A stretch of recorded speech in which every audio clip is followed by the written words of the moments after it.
What's your message to Michigan voters in terms of the economy? We have auto workers who are being laid off and those who fear that they might be laid off. The average person can't afford groceries or their rent. And recent polls in Michigan show that Michigan voters believe that Donald Trump would do a better job with handling the economy and bringing jobs back. What do you say to that? Well, let's start with this. I come from the middle class. I think what some voters are struggling with, and we've heard this across the state, is when you discuss your plans, they come back and ask, well, why haven't you done it already? Well, I'm not president. You're vice president. Yeah, exactly, but I'm going to tell you what I'm doing as president when I have the ability then to do what I know based on my experience is a new approach that is about building on the good work that has happened. What good work has happened? Really? I mean, inflation compounded is above 20%. What is Kamala Harris talking about? She's not answering questions on the economy and inflation in sit-down interviews with local TV reporters in swing states, Michigan and Wisconsin. Not able to answer basic questions, just word salads again. Let's bring in former economic advisor to President Trump, Steve Moore. He's author of the new book, The Trump Economic Miracle. Steve, what do you make of what you just heard? I mean, the U.S. economy just got that report. It grew at 2.8%. in the third quarter. That's a slight slowdown from the 3% read in the second quarter. How come Kamala Harris can't answer basic questions?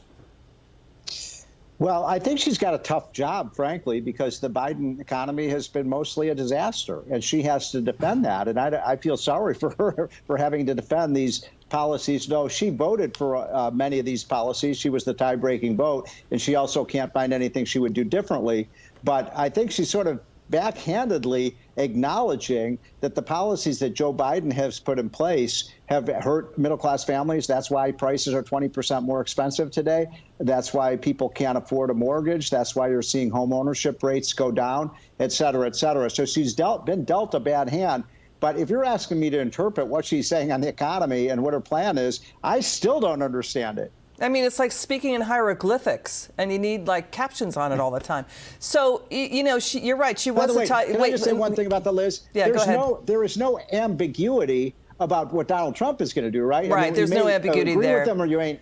Right. You may not, but we know what he's going to do. Right. But there's this too. You made a point. You know, she was a tie-breaking vote in the Senate on the American Rescue Plan, the Inflation Reduction Act, the San Francisco Fed Bank, Chicago Fed Bank researchers both said that helped drive inflation higher. And show the inflation rates in swing states way up about 20% or more. The numbers are stunning in all 7 swing states. This news out of Bloomberg, Steve, climate activists have a new secret plan for Kamala Harris to crack down on U.S. oil and gas. But they're keeping it secret to not scare off voters in key battleground states like Pennsylvania. They're talking about shutting down pipelines, stopping nat gas exports, restricting even more oil and gas production.